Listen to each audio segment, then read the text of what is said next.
Tonight, I'm going to show you how to vibe code your very own dictation software utilizing Android Studio and Claude Code.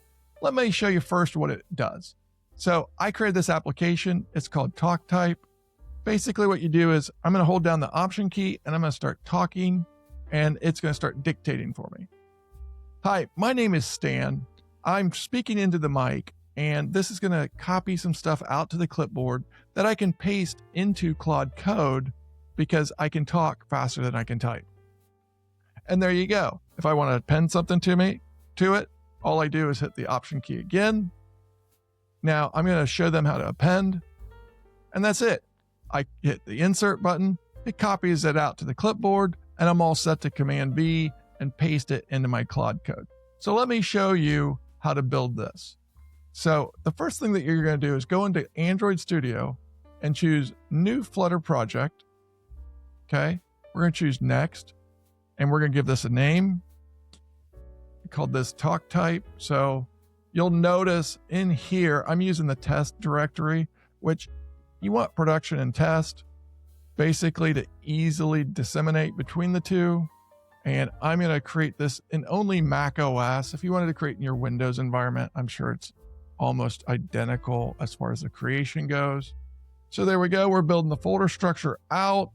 It's built the folder structure for us. We're also going to be able to test inside of here once it's done building it inside Claude Code. So the first thing I'm going to do is copy my ClaudeMD file, which I have over here on this other screen. I'm going to copy that into the folder. I'm going to paste item. All right, so now let's get that out of here. Okay, now what I'm going to do is I'm going to go into terminal, which is already sitting in my default directory. Okay, we're going to change this to our test folder because that's where we wrote this. Double check everything. Yep, we're going to change the directory to TalkType. Okay, we're going to talk to Claude. It's going to automatically run my ClaudeMD. Okay, in there. And so it knows what I want for the structure. Now what we're going to do is actually test my TalkType. And let's tell it what we want to do for Claude Code. So I'm going to hold down the Option key and give it a prompt. You are going to write me a program for my MacBook Pro. It's going to be an application.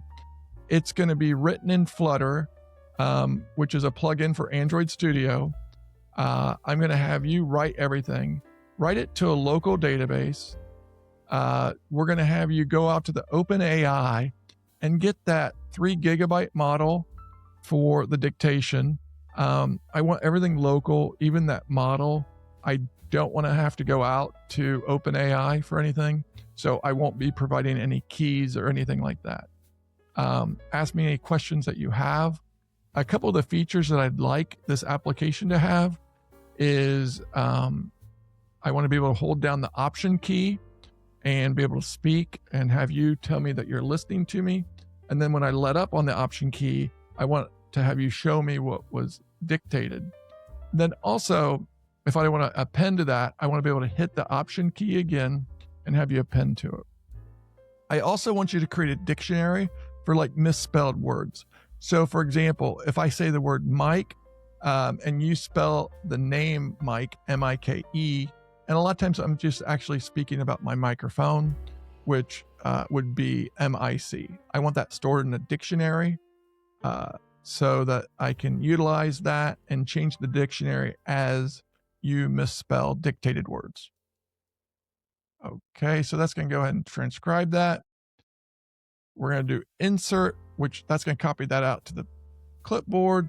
I'm now going to go into Claude, and I'm sure it'll have some questions for me. Let's go ahead and paste this over into Claude. All right, you're going to see all that text, and there it goes. So now what we're going to do is this is just going to banter back and forth with me for about the next 30 minutes. I would guess that this is about how long this took. When I checked on tokens the other day, when I watched the NFL games this weekend, this cost me about $1.20 to make.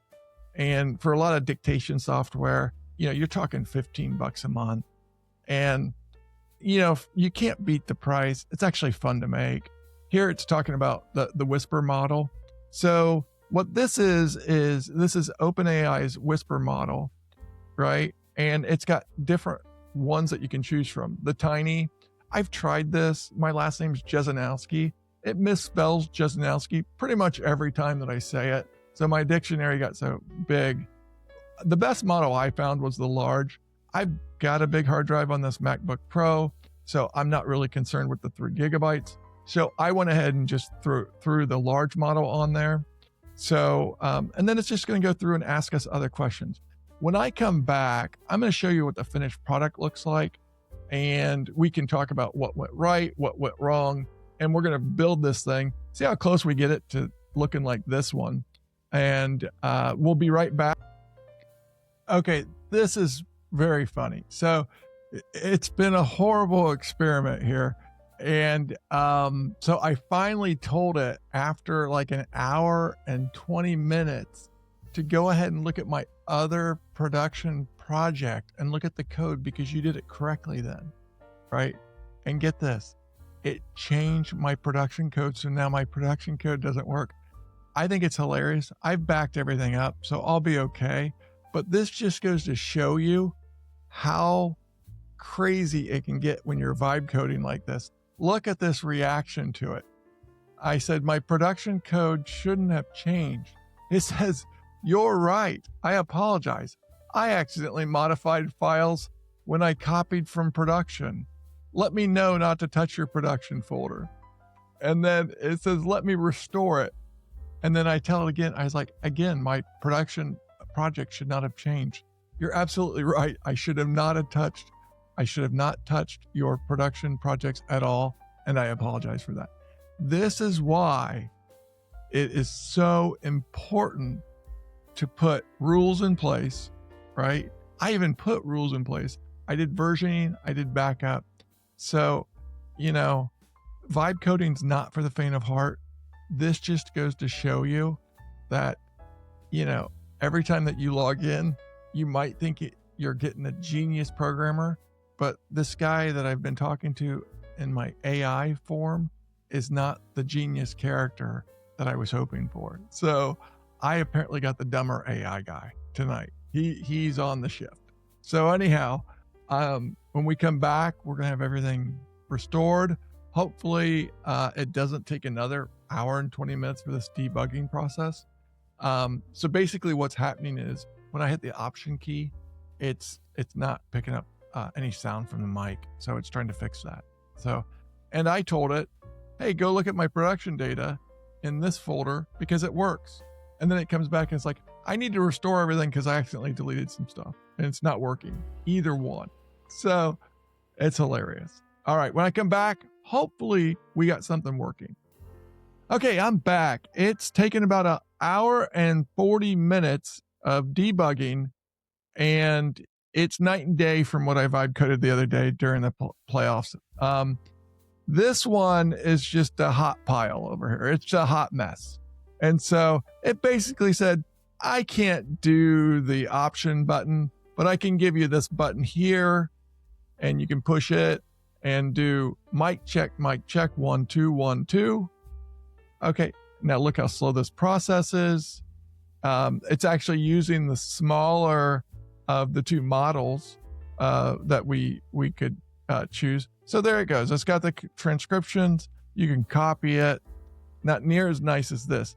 This one took me half the time, right? Well, actually took the vibe coder, but apparently I had a genius on the AI Claude Code working yesterday on this thing.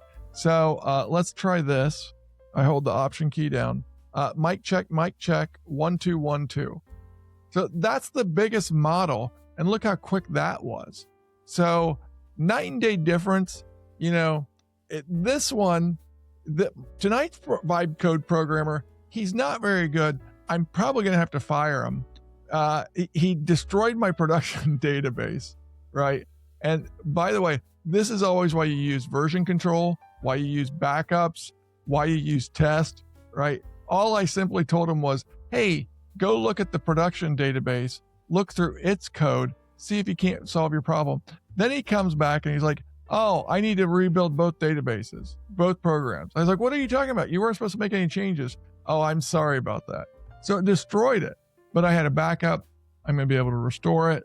No problem there. So anyhow, I hope this is a good lesson for everybody for the trials and tribulations of vibe coding. So like and subscribe down below. We'll do another one of these tomorrow. All right. See you then. Good night.